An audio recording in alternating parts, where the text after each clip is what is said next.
Thank you for the opportunity to be here back at Covenant College. It's especially fun to be here with my cousins, Elias Vetters and Fiona Glazier. So really excited to see them in the audience today. So my topic today is life in DC, meaning sort of walking through my career working in Washington, D.C. on Capitol Hill, and specifically in working to protect the lives of the unborn. So let's find this clicker. So I want to start by, oh wait, I'm supposed to do it this way. There we go. Oh, now we need to go back. All right, here we go. So moving to Washington, D.C. Washington is often referred to as Hollywood for the ugly, and that stems from a lot of different reasons. Unlike Hollywood stars that are looking to find their spot on the silver screen, you find people throughout Washington, D.C. looking to be found on cable news, social media, and perhaps to be the next president of the United States. It's also true about how a lot of young people come to Washington and find their start. So like that starving would-be actor, actress who moves to Hollywood and decides to wait tables and try to find their next big break, a lot of people move to D.C. Yes? Okay. Oh, I'm sorry. What are we doing? Yes. Okay.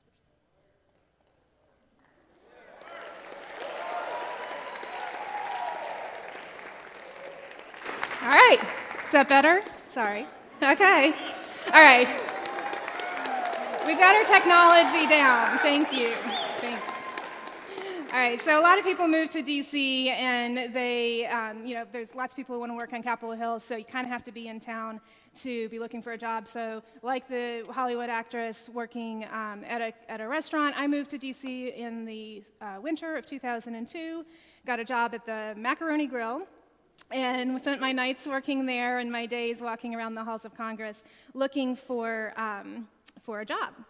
And that is a typical start. But it wasn't as if I came to DC, came to Covenant, graduated. This was always my plan. There were certainly indicators that this is what God had for me. In high school, I was interested in politics. I was a Senate page. I had worked on some campaigns. But I also had this feeling like, really, what difference does it make? Does government really make a difference in people's lives?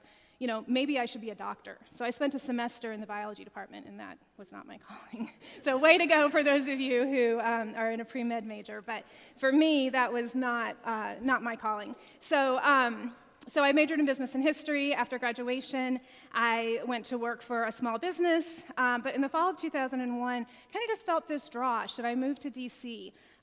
Look for a job there? Where would I start? And it wasn't exactly a lightning bolt as much as just a why not? I didn't have a family, didn't have a big career to give up on. Why not? Let's just go and give this a try, push on the door, so to speak, and see what happens. And in some ways, it was a little bit of an unusual door for me to push on. I don't really like the spotlight. I'm not actually someone who likes to get into a big fight, and DC is basically one long big fight. So what was it that I wanted to do in DC? But if you're like me, don't let that dissuade you from considering a career in public policy, because while you see a lot of flashpoints on the national stage, what goes on behind those flashpoints is a lot of really interesting and exciting work. Drafting legislation, building coalitions, analyzing bills, and doing research. And I really enjoy that work. I sometimes think about congressional staffers, kind of like Aaron and Hur, holding up the arms of Moses in battle. When Moses couldn't hold his arms any longer, they came along and lifted them for him. And I think the staff's job is to be there for those people who are willing to put themselves out there into the public discourse, to be there to provide that support throughout the days and weeks and months of work on Capitol Hill. So what also drew me to the field and sustains me today is an appreciation for fairness and for freedom and for fundamental human rights. And I believe the most basic right is the right to life. You absolutely can't have any other human right if you don't have the right to first take that first breath.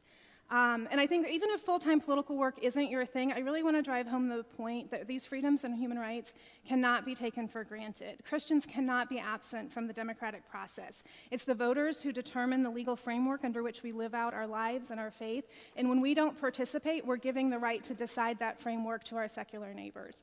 So even if this isn't your calling, in your vocation, it is an incredibly important piece of what you need to be thinking about as you go into life as an American citizen and a voter or participant in our public discourse.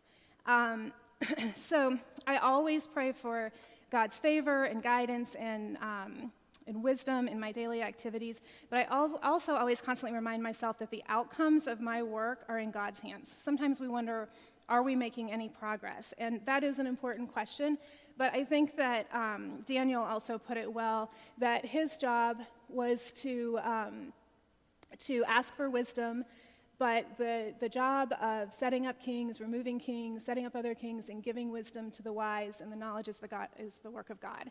And that is an important context to put things into when Washington can be full of gridlock and just an inability to kind of accomplish the things that we want to. But we do sometimes accomplish things, and always we're faithful. That's the most important piece. So there are lots of biblical examples of God's people serving and interceding in government. I think of Esther and Joseph and Nehemiah.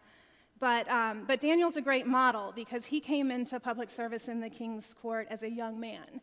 He was selected as a young man who had good training to come in and learn the ways of the king's court and become a servant to the king in the government at the time in Babylon.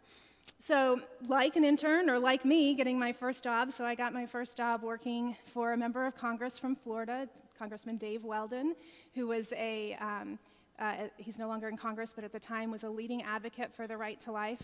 My job was very basic. I was answering the telephone, I was giving tours of the Capitol, I was ordering flags for people in memory of folks back home, and I was providing support to the office. But God knew exactly why he was putting me in that office, because at the same time, I was learning about congressional processes, floor procedure on the House of Representatives, the way a congressional office worked. And because he was such a leading figure for pro-life, I was also learning about the specifics and the nuances of pro-life work.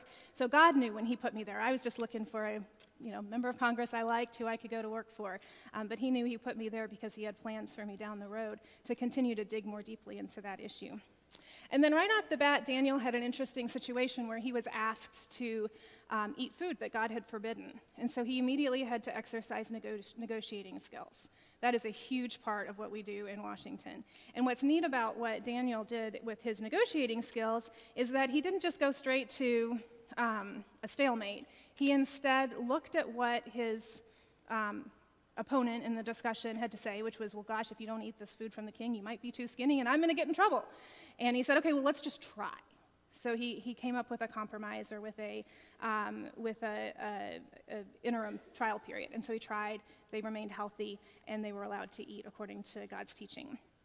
I find frequently in negotiations over the years, the most important part of a negotiation with someone who's diametrically opposed to your worldview is to try to figure out where they're coming from, what their goals are, and then just offer different approaches until you can find a way to accomplish your goal, but to maybe do it in a way where you can get to a good place. It's not always possible, but sometimes it is. Also, Daniel demonstrated humility. He said, as you see in these verses, God gave these 4 young men an unusual aptitude for understanding, and again emphasizes that God gave.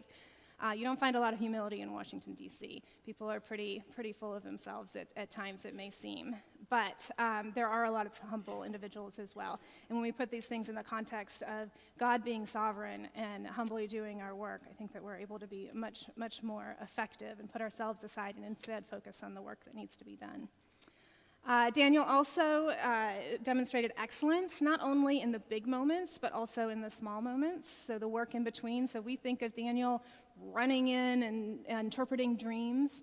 I have some great memories of being on the House floor when a bill I had worked on passed the House, or being on the House floor when a bill that we had worked against right up until the last moment, fighting to prevent abortion funding and Obamacare. Those were big moments, but there's a lot of moments in between where it's important to demonstrate excellence. And then 5th, integrity, and that's where we get to Daniel in the lion's den, right, where Daniel had his faith tested. And his opponent said, I can't seem to get him on doing his work wrong, so we're going to try to make a rule that pits an earthly king against the eternal king. And he he remembered who his true God was in that moment. So I think all of those are sort of really key pieces of, and grounding pieces of trying to be a Christian on Capitol Hill and to do your work well, and they help Christians to be effective. So back to my story, I worked for Dave Weldon, as I mentioned.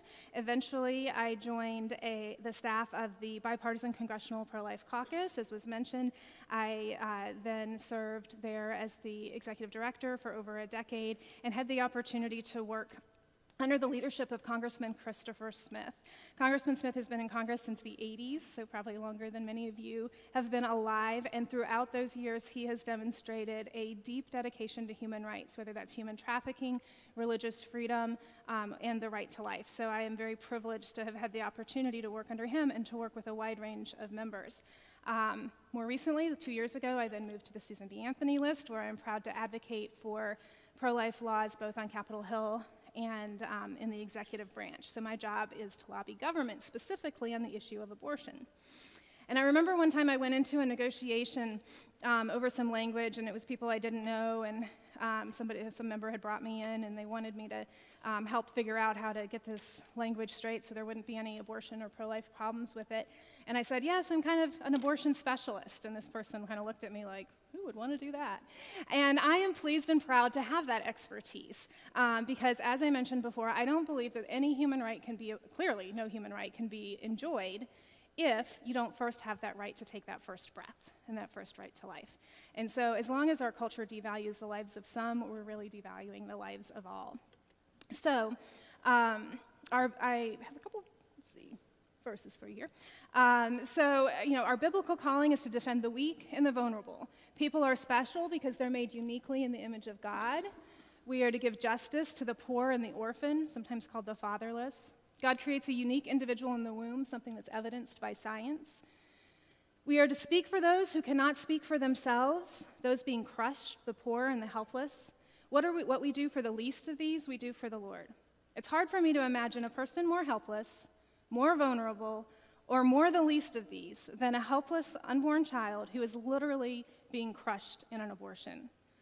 So I believe that this issue is absolutely worth becoming an expert on and investing my career on. You don't have to be a Christian to believe that all persons deserve equal protection under the law. But before I go deeper into abortion policies and statistics, I do want to pause for a minute and just say that this is not a message of condemnation. There is love, hope, and healing for women who I believe truly are the co-victims of abortion. So if you know somebody who's experienced an abortion, or if you've experienced an abortion, go to abortionchangesyou.com for resources and community. And if you're facing an unplanned pregnancy or know somebody who is, go to optionline.com to find help and support. This is not a message of condemnation.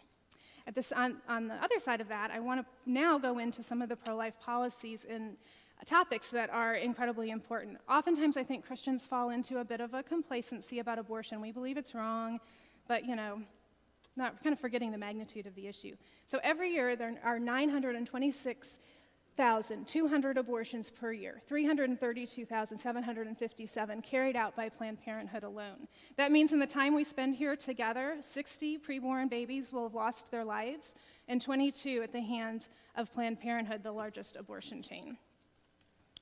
Just last week, New York's sweeping abortion law received a lot of attention. It is sweeping. It enshrines a right to abortion right up until the very moment of birth, well beyond when a baby could survive on their own, well beyond the time when a baby experiences pain. It even repeals a law that's being used currently to prosecute a man who stabbed his pregnant girlfriend, killing their 26-week-old unborn child.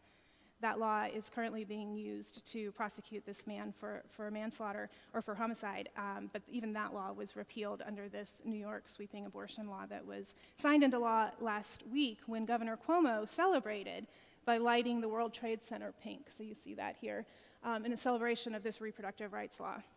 There is an incredibly deep irony that goes alongside of that lighting of the World Trade Center pink.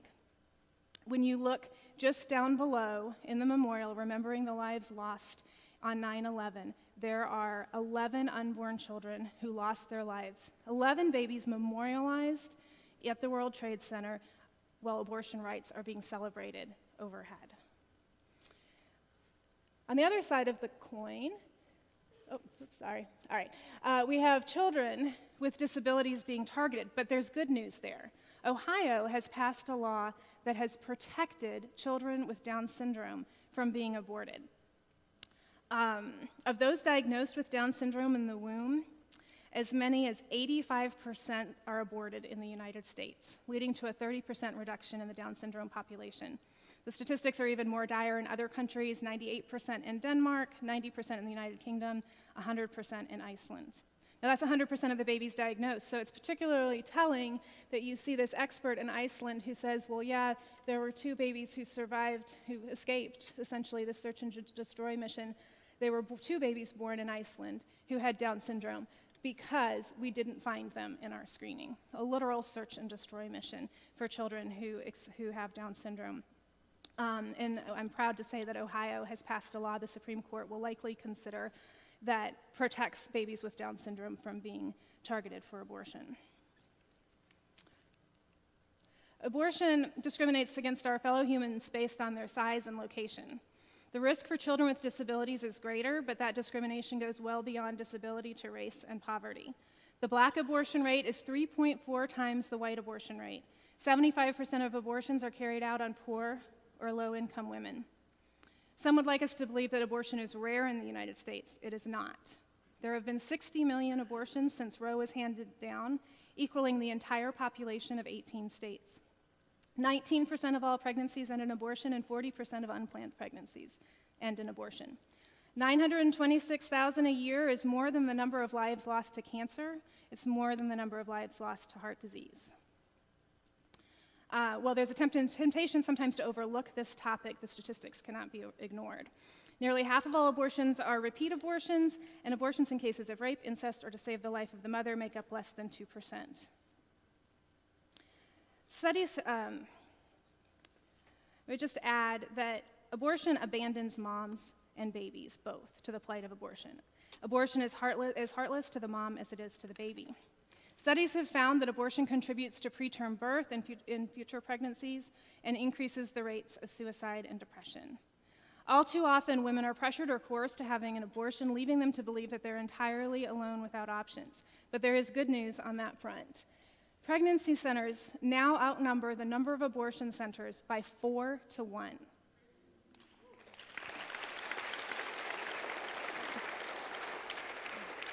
These centers provide care to nearly 2 million people and save the community at least $160 million per year. And there has been progress in the legislative arena as well. In 2003, President Bush signed a law banning partial birth abortion, and that was upheld by the Supreme Court in 2007. Still, other late-term abortion methods remain broadly legal.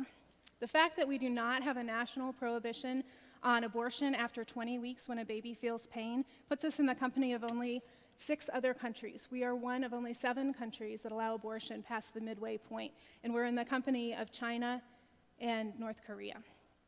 However, 21 states have passed laws protecting unborn children at 20 weeks, and we are working very hard to try to pass a law protecting unborn children at 20 weeks in the federal legislature and Congress. That's certainly not our ultimate goal. We want to protect all unborn children, but a very common sense first step would be to protect children who can feel pain. Think about pain. We all experience it. We all recoil instinctively if someone were to pinch us or in any other way inflict pain. Unborn babies do the same thing. By 20 weeks, they have all of the pathways necessary to respond to pain. So we have made great strides in a number of states. We're working in the federal legislation to protect babies at 20 weeks. But our work continues, and again, our job is to be faithful, to shine a light on the reality of abortion, and zealously work toward the day when abortion is not only illegal, but also unthinkable. I want to give you a little information if this is a topic that you care about. You're welcome to go to my organization's website, the Susan B. Anthony list, or if you're more interested in the research side of things, we're an advocacy organization. Our research arm is the Charlotte Lozier Institute. While my comments have focused on my experience in professional life, I just want to speak for a moment to those of you who know that this is not your calling. So like I knew that biology was not my calling, you might know that public policy and working in Congress is not necessarily your calling. I still would encourage you to consider whether there are reasons or opportunities that you might take to work either in your civic or pro-life if you'd pursue civic or pro-life opportunities to protect unborn children and to participate in our legislative and government process. Our culture puts a huge emphasis on what you get paid to do, and I think we all know at Covenant College that our profession should never be segmented off or devoid of God's calling. It is also true that work that you get paid for should not ever be considered more important than the work that you do in your free time or that you're not paid for. So while you're following the Lord's leading, God doesn't always check to see if the work that you do is attached to a paycheck. So I have a huge respect and gratitude for the men and women who foster drug-addicted babies, for the families that take in older kids and foster older kids who are in need of a place to be, for the people who counsel and encourage moms struggling with an unplanned pregnancy, for the folks who take the time to call their member of Congress or show up at a town hall and be a respectful voice for justice. There are many, many ways that you can be engaged in defending life and involved in the political process. I think it's probably clear that I didn't start out with a plan for every step of the way through life after Covenant. Wouldn't it be nice if every diploma came with a roadmap? Mine did not. I suspect yours will not either. But my roadmap has been revealed in chunks at times and in fragments at times. My job was always faithfulness. The rest is up to the Lord. Just as Daniel pointed to God's providence in the installation of governments, he has a plan for each of your lives. Looking back, I see how God put me in just the right places at the right times to carry out his calling for me, and I know that he will do the same for each of you. With that, I think I'll just close this in a prayer. Is that right? All right. Lord God, I thank you for Covenant College. I thank you for each of these men and women who are here learning and growing and building relationships and developing into the young adults that you have them to be. I pray that each one of them would have a clear sense of your love and providence for them. I pray that you would lead them step by step toward the acts and activities and careers and volunteer opportunities that you have for them, that you would stir within them great things for our future, for our neighbors, for our fellow human beings, including unborn children.